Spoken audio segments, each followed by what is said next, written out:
मेरा नाम सुदेश तांबे है। मेरी उम्र 60 साल की है। मैं पिछले 2.5 साल से पैर में चींटी आने के तकलीफ़ से बहुत परेशान था। मैंने बहुत सारी दवाइयाँ ली, बहुत सारे दवाखाना में गया हूँ, बहुत सारे डॉक्टर को मैंने ट्राई किया है।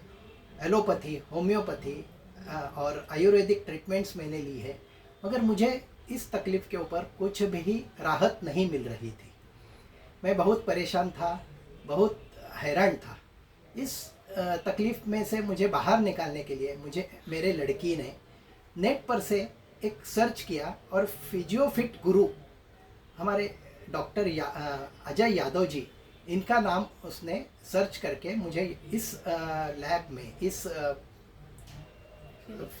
फिजियोथेरेपी के लिए अपॉइंटमेंट अरेंज करके दी। अपॉइंटमेंट के ज़रिए मैं जब डॉक्टर अजय यादव जी से मिला तो पहले ही मुलाकात में उनका स्माइलिंग फेस देखकर मुझे बहुत राहत मिली। उन्होंने मेरी पूरी रिपोर्ट्स चेक की और उनके अभ्यास के अनुसार मुझे स्लिप डिस्क की तकलीफ़ थी, वो उन्होंने मुझे पूरी तरह से समझाई।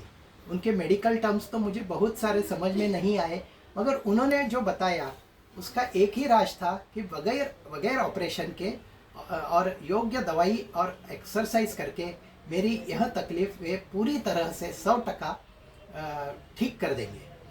जब से मैंने ट्रीटमेंट चालू किया है, मुझे बहुत फ़र्क महसूस हो रहा है। आज जब मैं डॉक्टर से फिर मिला तो मेरी तकलीफ़ के बारे में उन्होंने पूछा। मैंने बोला आज तक मेरी 99% तकलीफ़ दूर हो गई है। तो उन्होंने हंस के जवाब दिया, आपकी 100% तकलीफ़ दूर होने वाली है। और मैं जब इनके जो फिजियोफिट के जो इसमें लेबोरेटरी में या फिर उनके फिजियोथेरेपी के लिए जब आता हूँ तो डॉक्टर साहब के जो स्टाफ है उनका भी बहुत सारा कोऑपरेशन मुझे मिलता है। वो बहुत कोऑपरेटिव है, हर वक्त वो हेल्प करने के लिए तैयार रहती है। और जैसे डॉक्टर का स्माइलिंग फेस है वैसे ये सब लोग हंसमुख है। और मेरी तकलीफ़ कम होने का एक राज उनके हंसने में भी छुपा हुआ है, ऐसा मैं महसूस करता हूँ। 100% होने के भरोसे पर मैं आज डॉक्टर से फिर मिला हूँ और 100% पूरा मेरी तबीयत ठीक होगी, ऐसे राहत मैं महसूस करके मैं सब लोगों को धन्यवाद देता हूँ। Thank you.